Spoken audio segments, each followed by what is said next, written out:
যারা ভারতের পক্ষে কথা বলেন বা ভারতের বিভিন্ন বাংলাদেশের সাথে যে ব্যবসায়িক লেনদেন, যে ভারতকে ছাড়া আমরা চলতে পারবো না, হ্যাঁ, ভারতের চাল ডাল পেঁয়াজ, হ্যাঁ, আরও আম লাম বক্কর ছক্কর যত কিছু ছাড়া আমরা চলতে পারবো না, এত বছর বলছেন, তর্কাতর্কি করছেন, ঠিক আছে, যে ভারত আমাদেরকে থাপ্পড় দিল, থাপ্পড় সোয়া খাইতে হইব, পেঁয়াজের কেজি যদি 150 টাকা হয় তাও আমাকে খাইতে হইব, আমাদের কিছু করার নাই, আমাদের 3 দিকে ভারত, ঠিক আছে।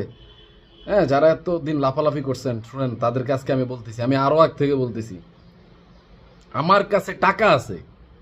এখন আমি একটা দোকান থেকে যদি 5 টাকা দিয়ে একটা পণ্য কিনি, ঠিক আছে, সে আমার কাছে বিক্রি করতে বাধ্য।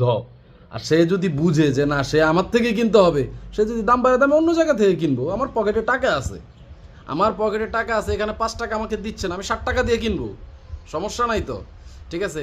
এক সময় দেখা গেছে যখন দেখবো যে আমি তার কাছ থেকে নিচ্ছি না, সে নিজে পায়ে ধরে এসে বলবে যে ভাই 5 টাকা আপনি দরকার হলে আমার থেকে 3 টাকা দিয়ে কিনেন। সেটাই হয়েছে এখন ভারতের সাথে।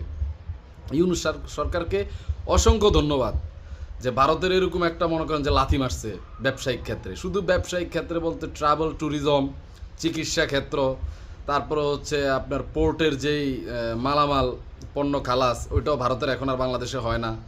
হ্যাঁ, তারপরে হচ্ছে যে আলু পেঁয়াজ, ওগুলো আগের মতো হয় না, হয় টুকটাক, ঠিক আছে। আমার দরকার হয়েছে, আমি সীমিত আকারে নিছি। আগে ভারতের উৎপাদিত 42% পেঁয়াজ বাংলাদেশ আপনার আমদানি করতে ভারত থেকে। চিন্তা করেন আপনি, 42% পেঁয়াজ বাংলাদেশ ভারত থেকে আমদানি করতো। আর এখন আপনার 0.5-1-2% আমদানি করে, ঠিক আছে। আর দেখেন ভারতের কৃষকদের অবস্থা কি, তারা কান্না করতেছে, তারা পেঁয়াজ জ্বালিয়ে দিতেছে, তারা ধর্মঘট করতে আছে, ওই দেশের সরকারকে গালিগালাজ করতেছে যে বাংলাদেশের সাথে কেন সম্পর্ক খারাপ। তাদের টনকে টন পেঁয়াজ পচে যাচ্ছে। তারা 42 টন না 50 টন আপনার সীমান্তে আইনা পেঁয়াজ জড়ো করছে যে বাংলাদেশে তারা রপ্তানি করবে, কিন্তু বাংলাদেশের যেই আপনার বর্ডার গার্ড বা যে আপনার স্থলবন্দর, ওইখান থেকে অনুমতি দেয় নাই, তারা বাংলাদেশে পণ্য রপ্তানি করতে পারে নাই। তাদের টনকে টন পেঁয়াজ তাদের পচে যাচ্ছে, ঠিক আছে। তাদের অবস্থা খুবই খারাপ। তাদের দেশে এমন ধর্মঘট আন্দোলন সব কিছু। এখন ঠিক আছে, আমাদের টাকা আছে, আমরা তোমার কাছ থেকে নিব না, আমরা দরকার হলে 2 টাকা বাড়ি অন্য দেশ থেকে নিব, তোমার কাছ থেকে আমার নেওয়ার দরকার নাই ভাই।